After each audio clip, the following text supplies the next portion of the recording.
Welcome to Trendy Flicks, your ultimate destination for the latest in movies, TV shows, and streaming trends. Subscribe now and stay ahead of the entertainment curve. Who won the Knicks-Wolves blockbuster? And how does it impact the NBA's title picture? Karl-Anthony Towns is heading to New York, Julius Randle is heading to Minnesota alongside Donte DiVincenzo and a future draft pick, and the NBA is heating up just days before training camps open. Which team won Friday night's blockbuster trade? Let's break it down. Dan Titus, the Wolves. The Knicks got the best player in the deal, Karl-Anthony Towns, but when evaluating the totality of this trade, Minnesota gets the edge for creating financial flexibility and adding more depth to its roster. Let's not forget Julius Randle is just 2 years removed from being an All-NBA player, and Donte DiVincenzo was one of the most effective three-point shooters last season. Keeping Towns was unrealistic, given the need to retain Naz Reid and Nickeil Alexander-Walker. Netting Randle on an expiring $28 million contract and securing DiVincenzo through the 2026-27 season filled the gap of losing KAT for the short and long term. And if the Pistons protected first-round pick cashes, that could be another huge asset for the Wolves.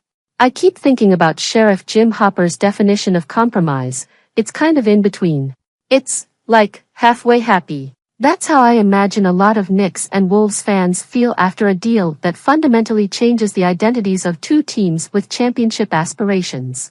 The Knicks' biggest questions heading into this season were how they'd fill their hole in the middle after losing Isaiah Hartenstein in free agency and with Mitchell Robinson still recuperating from foot surgery, and how they'd reintegrate Julius Randle into the fabric of a roster that nearly made the Eastern Conference Finals without him. This deal answers the former and renders irrelevant the latter, all while pairing All-NBA point guard Jalen Brunson with an elite 28-year-old stretch big, one whose, admittedly gargantuan, contract runs through 2027-28, lining him up with core pieces Brunson, OG Anunoby, Josh Hart and, one presumes, an extended Mikal Bridges, in an offense that could be one of the NBA's very best.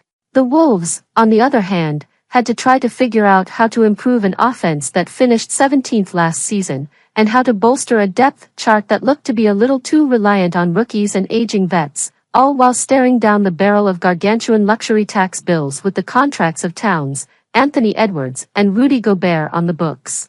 This deal imports an all-star caliber power forward in Randle who can create shots for teammates and an elite high-volume three-point shooter and quality defender in DiVincenzo, and does so for less than what Towns costs this year while also offering Minnesota more flexibility, and another tradable first-round draft pick, to build around Edwards in the years to come. Should the years to come be the primary consideration for a Wolves team that just made the Western Conference Finals, though? And by going all in on spacing, shooting, and offensive creation, might the Knicks come to rue moving away from the ground and pound identity that helped return them to relevance? Big questions. And, with them, potentially big causes for agita. Ben Rohrbach, the teams just swapped issues. Neither team wanted to pay an existing star who has struggled with injuries and playoff confidence, so why not see if the grass is greener on the other side? Randle is a little more versatile, and makes a little more sense next to Rudy Gobert, but he's far from the floor spacer that Towns is. Does Randle negatively impact Anthony Edwards' ability to navigate the court? Additional assets, including Donte DiVincenzo, sweeten the pot. The Knicks needed a center and flipped Randle for another all-star big that fit their roster better, even if Towns is not a rim protector. From a pure talent standpoint, Towns is the superior player.